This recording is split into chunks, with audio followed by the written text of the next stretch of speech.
Je m'appelle Yeye Alan. Alors, j'ai fait un bac technologique dans la spécialité STI2D, spécialité e-tech. Et mes impressions pour ce bac, j'ai trouvé qu'il était assez dur, étant donné qu'il y a eu beaucoup d'erreurs qui ont été faites. Et je suis content en tant qu'étudiant et en tant que bachelier. Les ressentis de ma famille, ils étaient très contents, étant donné que j'ai travaillé pour moi, mais pas non seulement pour ma famille aussi, et que je compte poursuivre en BTS, enveloppe du bâtiment, et je ne sais pas encore qu'est-ce que je vais faire plus tard, mais j'envisage de travailler dans le domaine de l'architecture. De travailler toute l'année et que ça va aller. Et que vous ayez du soutien de votre famille, de vos proches et de vos amis surtout. Et que dans votre classe, il y ait toujours un petit ami, un ami qui va vous aider, qui va vous donner des conseils, qui est un peu plus fort que vous.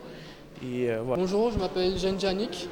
J'ai préparé un bac technologique en STI 2D et bientôt je passe en prépa intégrée pour une école d'ingénieur. Pour moi, les réussites pour le bac, c'est le travail, la persévérance, car il n'y a que ce qui paye. Et mon conseil, ce serait plus de s'appuyer sur les personnes qui ont déjà du vécu, qui sont passées par là, afin de pouvoir réussir. Plus tard, moi, j'aimerais être ingénieur en réseau télécommunications. Et c'est tout ce qui tourne autour des réseaux, d'Internet, de la téléphonie mobile, etc. Non, pour mon parcours, il faut partir en France. C'est comme c'est une école d'ingénieur, ça fait partie du réseau Polytech.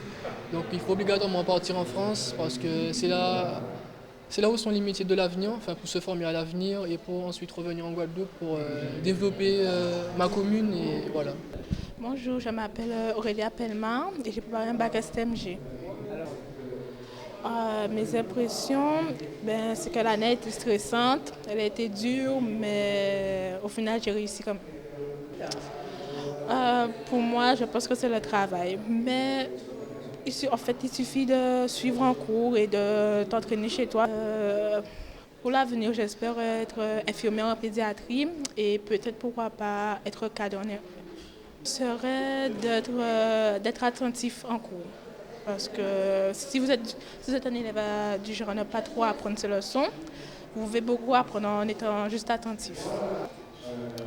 Alors, bonjour, je m'appelle Combo Jessica. J'ai passé un bac professionnel gestion-administration.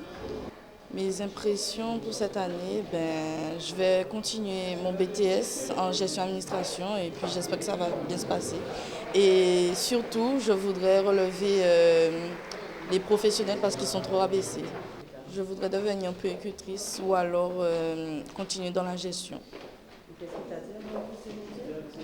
Alors, la puériculture, c'est les enfants. J'aime m'occuper des enfants et des mamans, des jeunes mamans surtout. Et la gestion, c'est tout ce qui est organisé et géré. Pour nous, je dis qu'il est important d'encourager les jeunes, de les accompagner.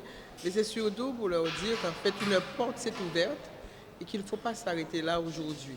On a toujours besoin de plus de formation pour pouvoir après mieux appréhender sa carrière professionnelle. Donc ce n'est qu'une première étape pour ces jeunes. Et comme je vous dis, pour moi, c'est aussi l'occasion de montrer qu'il y a des jeunes qui réussissent. Il n'y a pas que des jeunes qui décrochent. Ceux qui décrochent, c'est une petite minorité. On essaie de leur tendre la main. Mais ceux-là, comme ils réussissent, il faut aussi avoir un regard bienveillant pour que demain, ils puissent continuer leur route et surtout nous revenir, parce qu'en fait, tous les enfants partiront pour pouvoir préparer leur avenir. Chez nous, c'est limité. Nous avons bien des formations, des filières, mais ces filières sont limitées. Donc on les encourage à partir, mais aussi vivement on leur demande de revenir au pays dans la mesure où ils seront demain les forces vives du pays. Donc c'est bien sur eux qu'on devra compter sur leur capacité intellectuelle pour pouvoir prendre et assurer la relève. Alors, cette année, je crois que j'ai omis de vous dire qu'il y a eu 50 bacheliers pour la commune de Baïf. Nous avons eu 4 BTS des futurs techniciens de demain, ingénieurs, surtout dans le domaine informatique, puisqu'on est à l'ère des nouvelles technologies, en gestion de la ressource humaine en DUT. Et c'est vrai qu'il y a eu parmi les BTS un cas particulier que nous avons accompagné parce qu'en fait, Baïf a accepté, la collectivité a accepté de signer une convention avec le lycée des Persévérants. Et ce jeune a été accompagné cette année dans la collectivité avec l'ingénieur informaticien que nous avons recruté il y a 1 an. Donc il était bien encadré. Mais surtout, ça lui a permis d'acquérir de l'expérience professionnelle, mais surtout de côtoyer les agents communaux et surtout, il l'a dit lui-même, de faire la différence avec ceux qui ne sont pas à l'ère des nouvelles technologies, alors, tandis que lui, il baigne là-dedans tous les jours, c'est son quotidien.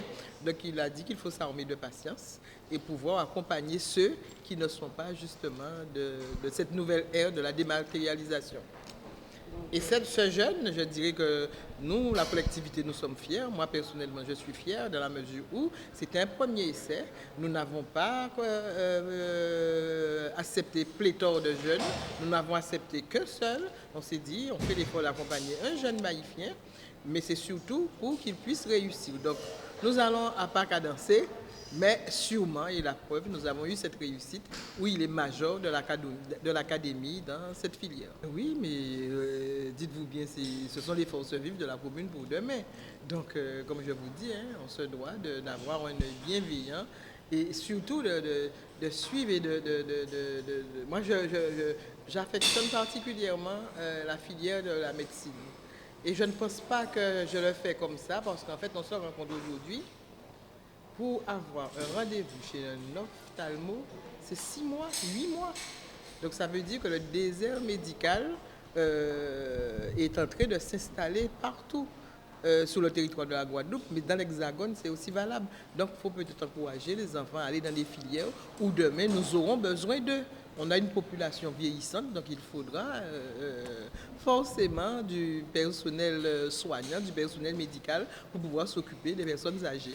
Donc ce sont des filières, les enfants qui ont choisi d'accompagner les personnes âgées qui sont à la MFR, mais ce sont des enfants qui seront là aussi pour accompagner à leur niveau, dans leur domaine, les personnes âgées, les personnes fragiles, les familles fragiles. Donc chaque filière, chaque métier a son importance dans la société.